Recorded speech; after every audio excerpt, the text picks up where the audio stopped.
Okay, we're going to go through the next couple. So share screen again. Okay, so the first question says, a company that offers courses to prepare students for the GMAT has the following information about its customers. 20% are currently undergraduate students, so 20% are undergraduate students in business, 15% are undergraduates in other fields. 60% are college graduates who are currently employed, and 5% are college graduates who are not employed. So what we're going to have here is we have some mutually exclusive things going on here. So if I really wanted to create a table, it's not going to be a really pretty table. What we're going to do is we're going to have an undergrad table. And the undergrad table is going to look like this. It's going to be business, and it's going to be other. So in this case, what we would have is we'd have 15% in business. I'm sorry, 20% in business, my mistake. 20% in business, 15% in other. And then for graduates, we have two opportunities here. We have that they're employed. We have that they're not employed. And this is going to be 0.60, and this is going to be 0.05. So these are mutually exclusive. You're either an undergrad or you're a graduate, so you can't be in both. Okay, you're either in business or you're not. It can't be in both. You're either employed or you're not employed. Can't be in both. So there's some mutually exclusive stuff going on here. What is the probability that the customer is currently an undergraduate? So in this case, if we're looking probability that you're currently an undergraduate, we're looking at these folks over here. So again, if we kind of look at here, hang on, I want to make sure I got the right way. If we look at this, basically what we're saying is these people here are my undergraduates. The probability of being an undergrad is going to be 0.20 plus 0.15. So again, if you think about it, I mean, these do add up, but it's a really weird way to break it up. So this one right here says the probability of being an undergrad is 0.35. We did the mutually exclusive thing, mutually exclusive. Again, the reason being, the moment I said undergrad, I know it can only be these two. What is the probability that the customer is not an undergraduate business student? So basically, we're saying probability not a business student. It's everybody else. So again, it's 1 minus the probability of being a business student, either one. So this was going to be 1 minus 0.20. That's 0.8. Or the other way I could have said it is I could have taken other plus employed plus not employed. So 15 plus 60 plus 5 also gives me 80%. So that's another way to do it. Okay. Now we're going to get to the roulette wheel. An American roulette wheel has 38 slots with numbers 1 through 36. 0, 0, and 00 are shown in the figure, and you can't see them really well, but that is 0 and that is 00. 18 spots are red, 18 spots are black, and the 2 are green. When the wheel is spun, a metal ball is dropped onto the middle wheel. If the wheel is balanced, the ball is equally into any of the numbered spots. Imagine spinning a fair wheel once to find the events B, the ball lands in black, E, the ball lands in an even numbered spot. Make a two-way table. So again, if we're thinking about this, what we want to do is we want to make a two-way table, and the two-way table is either going to be that you're black or that you are not black. You are even or you are not even. Again, these are kind of the way you want to write it. So if we think about it, looking at that table, how many black spots do we have on this that are even?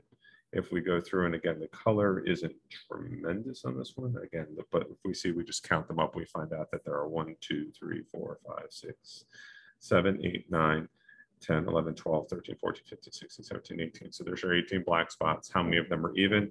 We're going to find out that in this case, when we count, that 1, 2, 3, 4, 5, 6, 7, 8, 9, 10 of them are even. That would tell me then that 8 are not even because there are 18 black spots. So there's my 18 black. Now in this case, not black, there are 20. Because remember, there are 20 in this case. On this one, if we look at it, what we have here is we have, in terms of the 18 red plus the 2 green.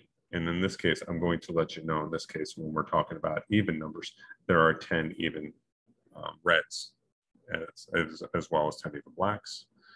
And there are 10 that are not even again. So here's the thing I want to be aware of. What ends up happening is those two greens are technically not going to, or in this case, what we're talking about is we got our 10 evens that are 10 odds that are red, and these 10 over here. What these 10 are 8 reds, and then they count the 2 greens. So in this case, we got 38, we got 20, and we got 18. So what's the probability of it landing on black? Well, the probability of it landing on black is 18 out of 38, and we just leave it like that. The probability that it's even, is going to be those 20 out of 38. Now the next one says, describe the event B and E in words. So that is saying the probability of being black and even. Probability of black and even. So which ones are black and even? It's going to be those 10 out of the total 38. 10. Okay. And explain why black or even doesn't equal black plus even. Because, again, I'm using the different colors just to show you. When we do that, these are my black events. These are my even events. And if you look at my black events and my even events, they're not mutually exclusive. I can actually be black and even at the same time. So what I'm going to actually have to do is I'm going to have to say, when I count the evens, when I count the probability of being black, the probability of being black is going to be 18 out of 38. The probability of being even is going to be 20 out of 38. And if I were just to add those two up, that would give me 38 out of 38.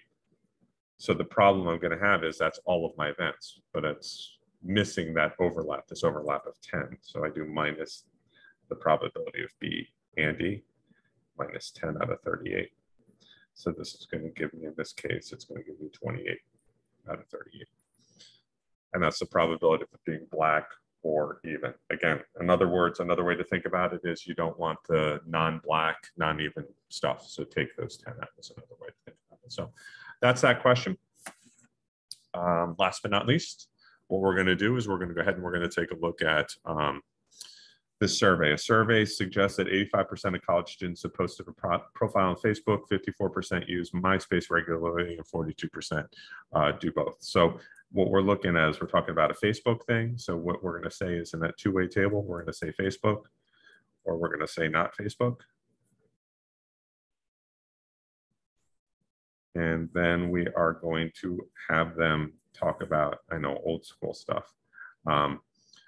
What we have is that they're going to be MySpace and they're going to be not MySpace. And again, what we want to do is put the totals in.